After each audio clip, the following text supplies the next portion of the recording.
Acá te quiero hablar de los miedos principales que identifico que tienen los emprendedores. Miedos que tal vez les impiden crecer, les impiden delegar, les impiden estar en armonía con sus negocios. No te voy a mentir, yo también tengo un montón de miedos, pero también he superado otros o, mejor dicho, aprendí a convivir con esos miedos. Porque no siempre hay que superarlos, simplemente hay que aceptarlos. Así que bueno, te voy a describir un poco cuáles veo que son los principales miedos para que vos intentes definir y entender bien cuál es el tuyo, porque lo que se define se puede trabajar. Así que si te interesa este tema, te invito a seguir escuchando este episodio. Empecemos por el miedo al cambio. Y acá te voy a aceptar que esto es un miedo que a mí no me representa tanto. ¿Por qué? A ver, yo identifico que a la gran mayoría de los emprendedores como valora mucho la seguridad, valora mucho lo que ya tiene y cualquier cosa que pueda influir negativamente en eso le da miedo. ¿Por qué? ¿Por qué sucede esto? Porque nuestro cerebro está preparado para esto. Está preparado para evitar el riesgo. O sea, nuestro cerebro primitivo está preparado para escaparse del tigre cuando te viene a perseguir y no para enfrentar nuevos riesgos, nuevos desafíos que históricamente la verdad que en general tendieron a ser más negativos. Entonces, cuando sí hay que cambiar, uno se queda muy arraigado a donde está y a lo que tiene. ¿Y por qué digo que a mí tal vez tanto no me pasa esto? Porque yo tengo otro miedo, que es diferente, que es el miedo a quedar atrapado, el miedo a perder la libertad. Por lo tanto, si bien a mí me pasa que tengo este miedo al cambio también, es relativamente chico porque la verdad que muchas veces el no cambiar implica perder la libertad. Entonces me apalanco mucho en ese otro miedo que tengo para impulsarme, ¿no? Porque muchas veces los miedos son algo que te ayudan a impulsarte. Entonces vos tenés este miedo al cambio, ¿no?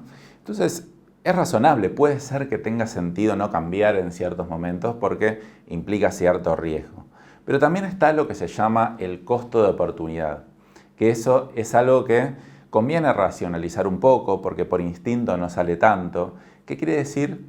Que me estoy perdiendo por dejar de hacer lo que podría llegar a hacer, que me llegue a un mejor futuro y quedarme en esto. Entonces empiezo a hacer, o sea, siempre acá para el tema del cambio, como dice Tony Robbins, uno va a cambiar cuando el costo de no cambiar sea más grande que el costo de cambiar, que es un poquito lo que me pasa a mí. Entonces, a ver, me puedo empezar a plantear, a ver, ¿cuánto quiero crecer? No sé, cuánto quiero facturar, cuánto quiero ganar, cuáles son mis objetivos y qué pasa si no cambio, ¿no? O sea, bueno, no voy a lograr tal cosa, no voy a lograr mis objetivos. Entonces, de alguna manera empiezo a racionalizar ese miedo y tal vez hay otra cosa que me tira mucho más. Lo que hay que tratar de evitar es quedarse con esa sensación inicial. Claro, obviamente el impulso es siempre no voy a cambiar. Así que pensá, a ver, ¿estás teniendo miedo al cambio? O planteado de otra manera, ¿el miedo al cambio te impide avanzar? Y acá cito a alguien que no me acuerdo quién lo dijo, pero que el mayor héroe de la historia es el Chapulín Colorado. Espero que hayas visto El Chavo del Ocho. Y el Chapulín Colorado era un superhéroe medio de mentira, siempre tenía miedo. Pero bueno, a pesar del miedo, seguía avanzando y se enfrentaba a lo que le venía. Y esta persona decía que el Chapulín Colorado es un verdadero héroe porque es una persona normal que tiene miedos y avanza. En cambio, Batman, Superman son superhéroes de verdad. No tienen miedo, no tienen que enfrentarse con nada. Entonces, voy a ir haciendo distintas reflexiones del miedo. Creo que voy a meter varias acá al principio, porque estoy empezando a hacer estos episodios que son más freestyle, sin tanta planificación. A ver cómo sale, a ver si me suelto un poquitito más. Muchas veces los miedos en general se vencen haciendo. ¿Qué quiere decir? A ver, uno muchas veces piensa que el miedo se va a eliminar porque voy a crecer como persona y no sé, como que en algún momento se va a pasar y cuando se me pase el miedo, ahí voy a ser capaz de hacer lo que tengo que hacer. Yo en general lo pienso al revés. Salvo que sea una fobia o algo que realmente no quiero enfrentar en este momento y lo decido realmente, en general el miedo se enfrenta haciendo. No sé, estás parado frente a un trampolín de una piscina y yo justo fui a un lugar de juegos para niños que también tiene un trampolín que está como a 2-3 metros, que te tirás como un lugar lleno de goma espuma. Desde abajo no se ve tan difícil. Ahora, estás ahí arriba y yo veo un abismo enorme. Entonces, me planteo, ¿qué hago, no? O sea, espera, a ver, qué bueno, voy al psicólogo, me bajo, voy al psicólogo, voy a plantearle mis miedos y cuando venza mi miedo me voy a tirar. No, o sea, cuento 1, 2, 3 y me tiro, siempre y cuando no sea un riesgo fuerte, real. A ver, caí, no me pasó nada grave, me golpeé, todavía tengo un moretón acá, me golpeé el antebrazo con la pierna, porque caí más o menos. Se ve que por un poco de miedo también, pero me tiré al final. Entonces es pasar a la acción.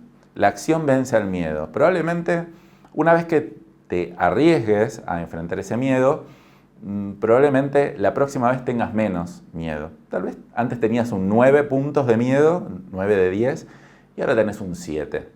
Y la próxima vez que lo haces tenés un 6. Y después un 5. Y después llega un punto que no desaparece ese miedo, pero se minimiza mucho. Entonces, el costo de accionar y de cambiar y de lograr lo que vos querés es muchísimo menor a el miedo que vos tenés. Así que, bueno, una reflexión general de los miedos. Pero vamos a seguir, a ver, con otros miedos que suelo ver. Acá los tengo en el machete en mi celular. Miedo a perder lo que ya gané. Tiene algo que ver con el miedo a perder, pero acá como le meto una arista un poquito diferente, porque, no sé, tal vez el miedo a cambiar puede implicar a cualquier cambio en la vida. El miedo a perder lo que ya gané, en general les pasa en emprendimientos a gente que ya ha logrado algo. Gente que tiene una agencia de marketing que factura $5.000 por mes y gana $3.000. No sé, cualquier negocio que ya tuvo como mucho esfuerzo, que le permite vivir y que le permite que le vaya más o menos bien, pero tal vez quiere seguir creciendo y esa estructura que armó tal vez ya no le sirve. O ese empleado que contrató tal vez era bastante bueno, sigue siendo relativamente bueno, pero no tanto como para pasar al siguiente nivel. Entonces ahí es como que digo, espera, a ver, tiene sentido ese arraigo a lo que yo logré. Porque mirá si cambio y termino perdiendo todo. Y ahí también tiene mucho que ver con la ambición y los objetivos. Yo lamentablemente veo mucha gente que se queda acá, que se queda estancada en eso. Cuando le empieza a ir más o menos bien, ya no cambia más.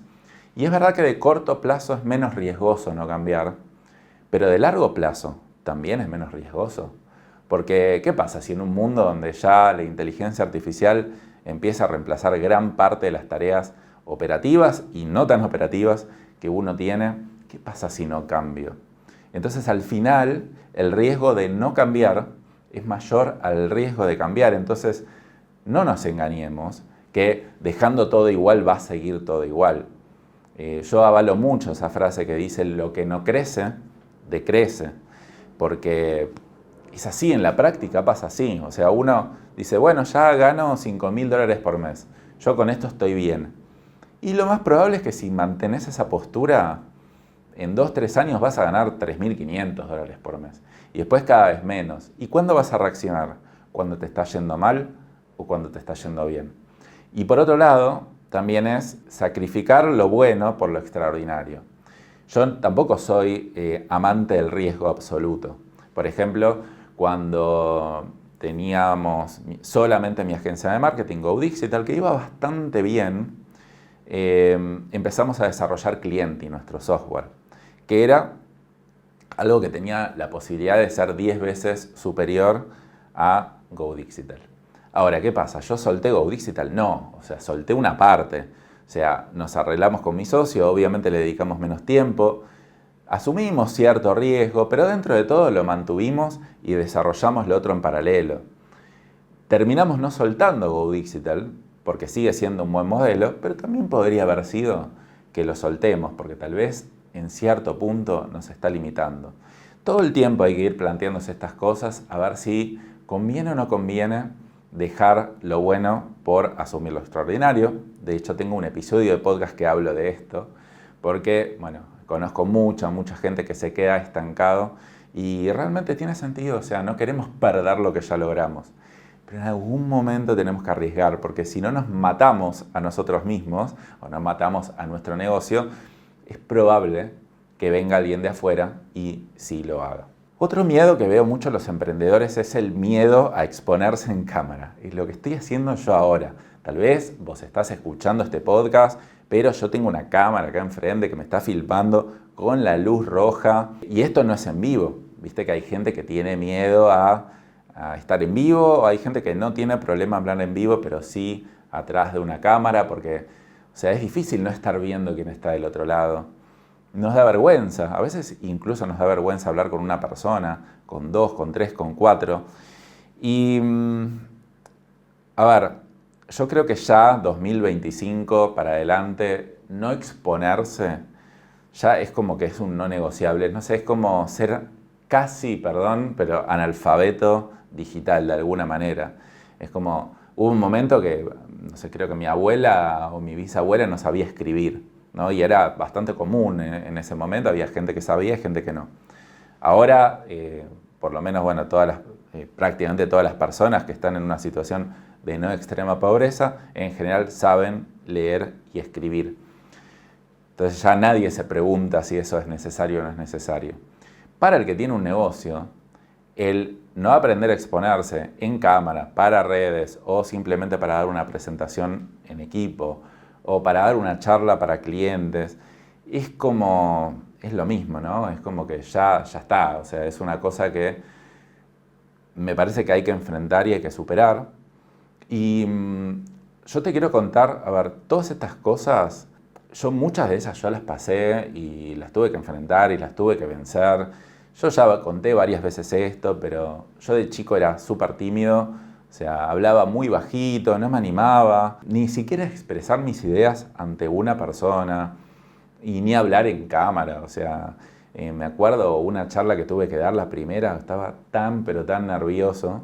Y cuando en mi empresa empezamos a hacer seminarios para captar clientes, seminarios presenciales, yo me acuerdo que mis primeros seminarios, incluso después de haber hecho 2 años de teatro de improvisación, haber hecho un curso de oratoria, yo necesitaba que haya no más de 5 personas en la mesa y yo estar sentado junto a ellos, como si fuera un par más. Y ahí les explicaba algunas cosas.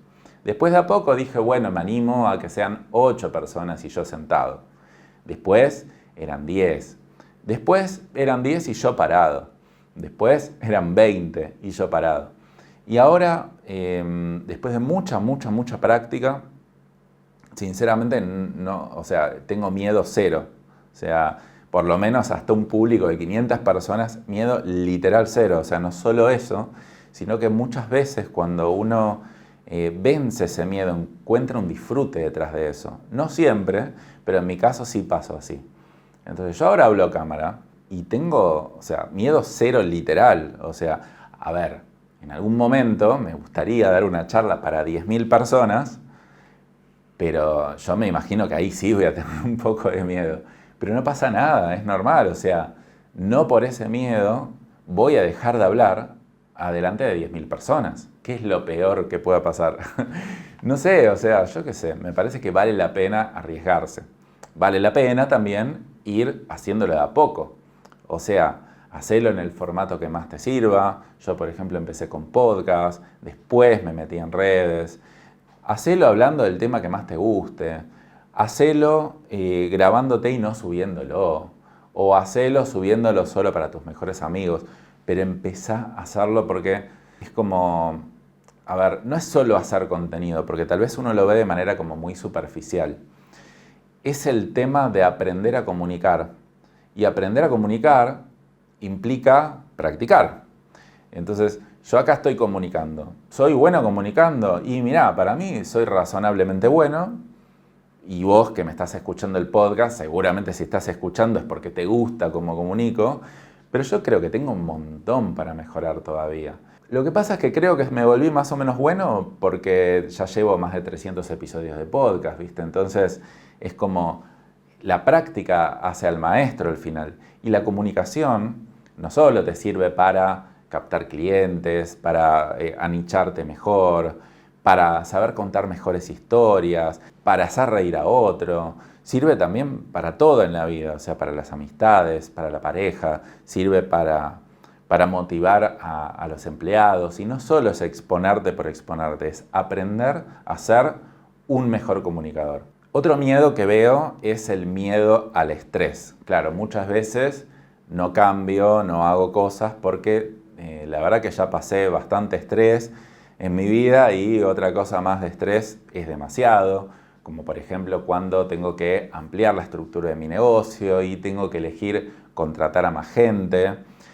Y bueno, eso es estresante, tengo que capacitarlos. Me acuerdo que un colega me decía que, bueno, él vendía y le iba bastante bien y cuando tuvo que armar su equipo de vendedores, de closers, fueron los 3 meses más estresantes de su vida. Bueno, no sé si los más estresantes, pero bastante.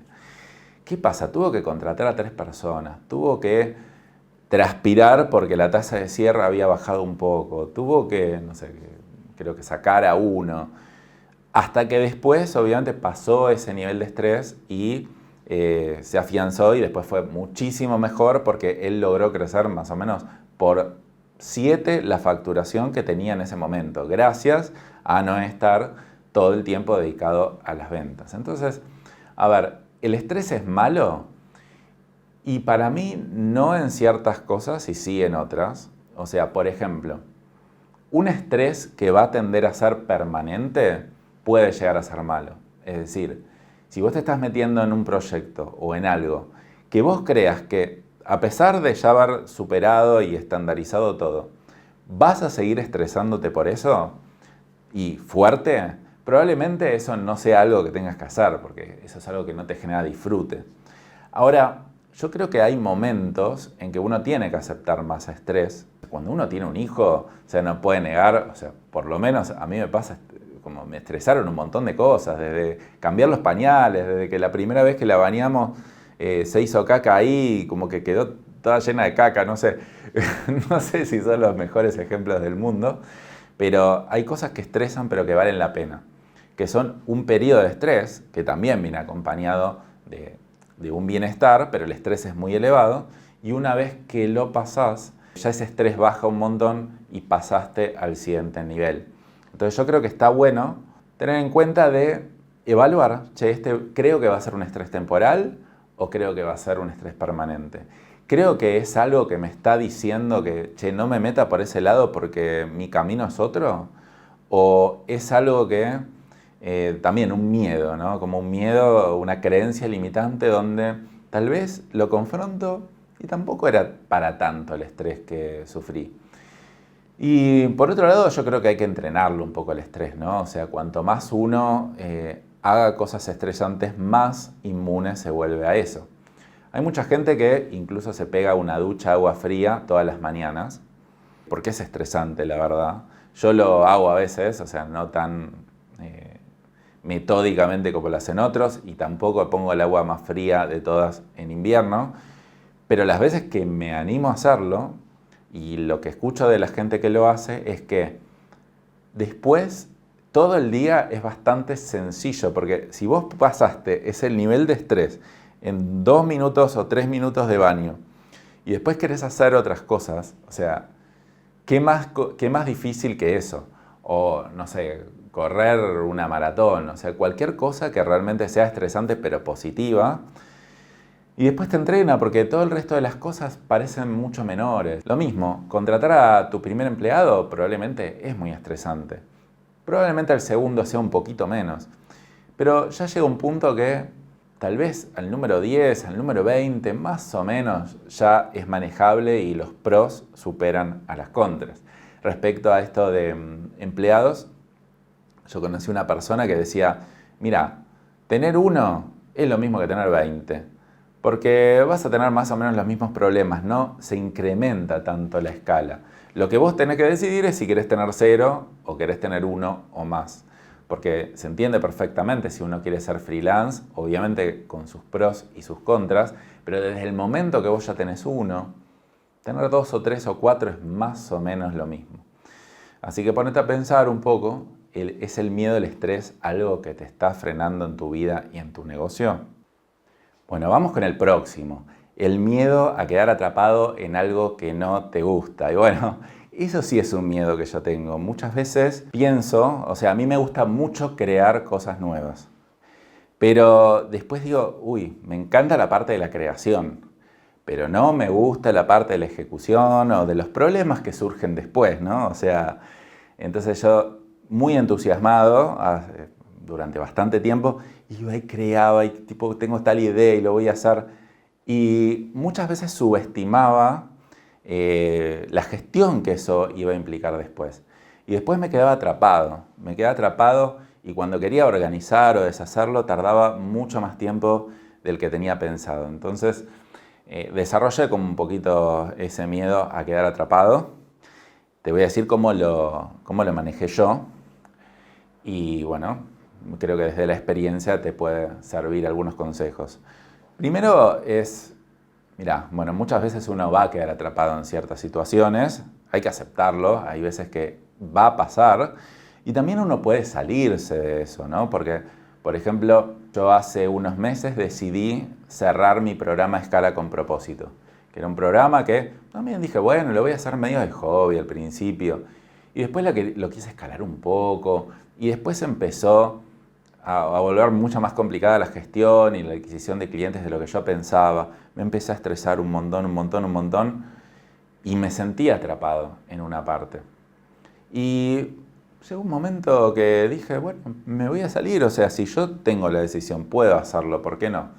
Y lo dejé y lo cerré. Obviamente fueron momentos de estrés, todavía incluso sigo entregando el servicio, pero bueno, siempre uno tiene la posibilidad de salirse. Otra cosa que veo mucho a la hora de si meterme en un proyecto o no, es esto, ¿no? Como que cada vez más voy siendo consciente de lo fácil o lo difícil que es salirse. Entonces trato de como plantear pruebas más pequeñas cada vez, ¿no? O sea, me meto en algo nuevo, digo, bueno, me voy a meter, pero lo voy a hacer chiquito y voy a ver qué pasa, voy a ver cómo me gusta. Sería una especie de MVP o producto mínimo viable. Voy a hacer un experimento. O sea, porque esto es una cosa que hablamos con un amigo, con Leo, que yo siempre pienso a lo grande, ¿no? Como que digo, che, quiero aprender a cocinar las mejores carnes, ¿no? Como que, y quiero hacer un curso de chef y aprender. Y Leo me dice, che, Dani, ¿por qué no te aprendés a cocinar un plato primero? ¿Por qué no probás cocinar un plato? Por ejemplo, a mí me gustaría mucho aprender a hacer una bondiola braseada, ¿viste? Esas que se deshacen con la mano, agridulce al horno. Entonces digo, sí, tiene sentido, ¿no? O sea, en vez de meterme en un curso de cocina, que casi me meto en un curso de 8 clases de cocina de carnes, me meto y voy a ver una receta por YouTube y ver si me gusta cocinarla. Si me gusta, ok, tal vez voy a la siguiente. Y después, si me gusta, voy a hacer el curso, pero no me meto a hacer algo grande de entrada. Y otras cosas que hago también es, o sea, como yo sé que tengo este miedo fuerte en mí, que es de quedar atrapado, entonces, no sé si fue a propósito o no, y ahora sí lo busco a propósito, es rodearme de gente ejecutora. Hay un libro que creo que se llama EOS o algo así, no me acuerdo, que habla de los roles en un negocio, ¿no? Está el rol de visionario y el rol de integrador. Yo sería el visionario, el que crea, el que abre caminos, abre puertas, innova. Pero después cuando tiene que ejecutar y mantener todo eso, hace bastante agua y le estresa un montón. Y el integrador es lo opuesto, ¿no? Es como que se estresa con la complejidad del mundo, prefiere que le digan, bueno, más o menos hace esto con cierta autonomía y él va y lo hace, lo ejecuta, no tiene problema de ser constante y es muy bueno en eso. Entonces el visionario y el integrador son dos perfiles que son súper complementarios. Entonces yo de alguna manera he intentado en mi vida, sin ser consciente, de buscar integradores, ¿no? De buscar gente que le guste ejecutar y hacer las cosas. Como no era tan consciente, en su momento, como no me aseguraba que esas personas sean reales integradores, y bueno, a veces me fue mejor, otras peor, y ahora sí, o sea, cada vez que meto a alguien me tengo que asegurar de que esa persona sea ejecutora. Entonces, ¿qué pasa? No voy a quedar atrapado yo. Entre comillas va a quedar atrapado el otro, pero no es atrapado porque al otro le gusta, el otro necesita eso. Para mí es algo que me deja atrapado. El otro no, el otro es dame rutina porque tal vez la complejidad de un montón de cosas del mundo me abruman. Entonces, hay un montón de estrategias también para mitigar este miedo y, como siempre, en cada miedo hace una pequeña reflexión. ¿Es este un miedo importante en vos? Y cómo lo vas a trabajar. Después está el miedo al rechazo, miedo que me digan que no. Y yo te voy a confesar que lo tengo bastante, sin embargo he aprendido a mitigarlo por completo casi, ¿no? O sea, si vos te fijás en los negocios que yo me meto, son negocios de volumen, no son negocios donde yo tengo que enfrentarme a una persona, o sea, necesito conseguir a ese cliente específico y tengo que lograr que me diga que sí. Si me dice que no, me voy a poner re triste. En general, no pienso de esa manera, sino que pienso en embudos gigantes. Me gusta trabajar en mercados donde hay mucha variedad de clientes, en general en los negocios B2B, pero que hay volumen.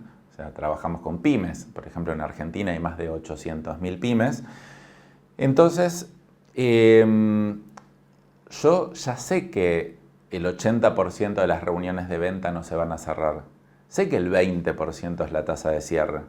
Entonces, no es que elimino ese miedo al rechazo. Lo sigo teniendo, pero en el volumen no me afecta. ¿Qué quiere decir? A ver, estadísticamente yo sé que de cada 10 me van a rechazar 8. Y yo aprendí a tomarlo como estadísticamente y no como que algo que me está rechazando. Pero ¿cómo logro esto? Logro teniendo muchos leads, o sea, volviéndome muy bueno en marketing, en mis empresas tenemos más de 800 leads todos los meses, potenciales clientes, y obviamente, a ver, pasan, algunos cierran, algunos no cierran y no me preocupo tanto. En cambio, por ejemplo, si vos tenés pocos leads, probablemente el miedo al rechazo te juegue mucho más fuerte. Y acá también yo creo que hay algo de mentalidad, ¿no? Ese es un hack que yo usé y sigo usando. Yo creo que tengo que seguir trabajándolo, porque muchas veces, por la posibilidad de rechazo o de fracaso, uno no termina haciendo algo que podría estar bueno. Obviamente que el miedo al rechazo es real, o sea, te va a pasar, te vas a poner mal, como si, no sé, hay una persona que te gusta y le invitas a salir y te dice que no, obviamente que te vas a poner mal, pero yo creo que con la práctica lo mismo, con el hacer, uno lo va superando. Después, tal vez hay gente que tiene esto como un poco más arraigado, porque yo siempre propongo solucionar todo con acción. Hace. Y no es que vences el miedo teóricamente, sino haciéndolo. Pero conozco también a mucha gente que por algún motivo se paraliza y no puede hacer. Entonces sí, ahí está bueno ir a trabajar ese miedo. Yo qué sé, tal vez tenés miedo al rechazo porque de chiquito tuviste una situación de rechazo que fue bastante traumática para vos.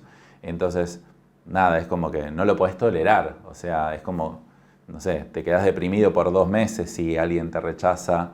Entonces, hay que entender cuándo es acción y cuándo es trabajo profundo. Yo, por lo que veo, en la mayoría de los emprendedores es un tema de acción.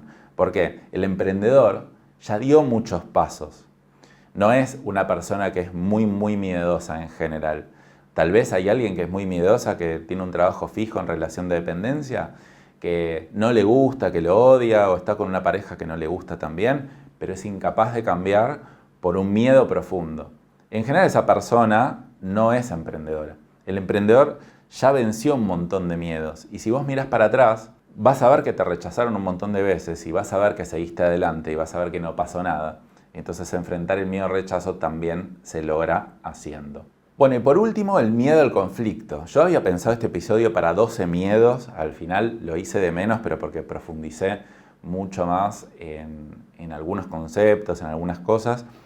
Miedo al conflicto puede ser, no sé, con mi socio no me estoy llevando bien, pero nada, no puedo hablarlo. O tal vez es algo que era chiquito en su momento y después se fue agrandando por no poder conversarlo. ¿Por qué? Porque tengo miedo al conflicto. Sé que tengo que despedir a alguien, pero no lo hago porque tengo miedo al conflicto. Sé que un cliente es malo, me exige mucho, me trata mal a mi gente, pero no soy capaz de echarlo por miedo al conflicto. A ver, sinceramente tampoco sé cómo resolver esto. Esto es difícil porque en realidad no es solo enfrentarlo y listo. Si estamos hablando de relaciones, o sea, si uno no lo enfrenta de buena manera, puede afectar esa relación. O sea, no es lo mismo que yo lo piense bien, me comunique de buena manera, con un tono tranquilo, que de repente como me vaya pasando cosas y de repente explote y le tire todas las cosas al otro y bueno, la verdad que eso también puede afectar la relación. Entonces es algo más delicado. Hay unos videos de Fred Kaufman que me parece espectacular gestionando conflictos, pero si buscas Fred Kaufman gestión de conflictos en internet están medios ocultos, pero probablemente los encuentres y vos vas a ver charlas que son tipo impecables, cómo las da vuelta, pero no de un punto de vista de ganarle al otro, de un punto de vista de que los dos realmente queden conformes.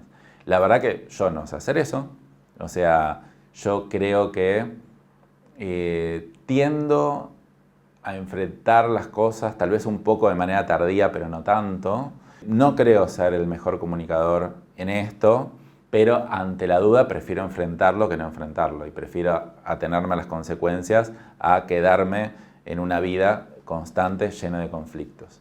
Me cuesta, pero intento hacerlo. Me gustaría aprender a ser mejor comunicador en eso, porque tal vez yo puedo ser más o menos buen comunicador frente a la cámara, pero cuando tenés una interacción humana con otra persona que tiene una forma totalmente diferente de comunicarse que vos, desde la PNL, viste que hay 3 tipos de personas, la kinestésica, la auditiva y la visual. Entonces, yo en la comunicación soy bastante racional y te puedes poner todos los puntos y tranquilo y todo, pero la otra persona tal vez entiende de otra manera, entiende con emociones, entiende con ejemplos. Tal vez no me sale ponerme en el lugar del otro en ciertas circunstancias y a casi nadie, salvo que la otra persona sea muy compatible en los canales de comunicación, que obviamente está bueno aprender y empezar a relacionarse con gente que sea más compatible en cuanto a canales de comunicación. No tiene que ser igual a vos, pero tiene que ser compatible. Entonces, acá como siempre, la práctica es al maestro. A ver, uno al principio tardará más y no se anima, después se empieza a animar. Cuando te animás, bueno, a veces te sale mal, te sale bien. Sí, o sea, te recomiendo planificarlo, no explotar, sino como que decir, che, el conflicto se enfrenta no en el momento de máxima tensión. En general, se arma como un ambiente para eso. Por ejemplo, si tengo que hablar algo profundo con alguien, no lo hago cuando el otro me está pidiendo algo, me está gritando. Lo hago en un momento tranquilo, le digo, che, vamos a tomar un cafecito, a un lugar tranquilo, charlemos, planifico mi feedback, planifico lo que le voy a decir, planifico posibles soluciones, me pongo en posición de escucha y después la verdad que no sé cómo va a salir, ¿viste? Pero por lo menos lo hago de manera metódica y pensá cómo va a ser tu vida si no resolves esos conflictos, si no los enfrentás. Siempre está el tema de el costo de oportunidad. ¿Qué es lo que me estoy perdiendo? Porque es verdad que al enfrentar un conflicto tenés una chance de perder algo, pero al no enfrentarlo, pensá qué es lo que podés perder también. Así que bueno, en conclusión, miedos que le surgen a los emprendedores. Obviamente que hay más, si querés, andá a mi Instagram, a mi YouTube y comentame cuáles son tus miedos, sean los que nombré ahora o sean otros. La gran mayoría de los miedos se resuelven haciendo. Te vas a dar cuenta que en la mayoría de las situaciones no es tan grave ni sufriste tanto como pensabas que iba a pasar. Uno tiene más miedo de la anticipación que de lo real que va a pasar después. Entonces, y si sentís que es algo más profundo, que no lo puedes hacer, anda con un coach, anda con un psicólogo, recomendado más conductual que psicoanalista, o charlarlo con ChatGPT, que voy a grabar otro episodio de cómo usar ChatGPT como tu propio coach personal, que es fantástico, es de mis mejores coaches que tuve. Así que bueno, espero que te haya gustado este episodio. Nos vemos la próxima. Chao.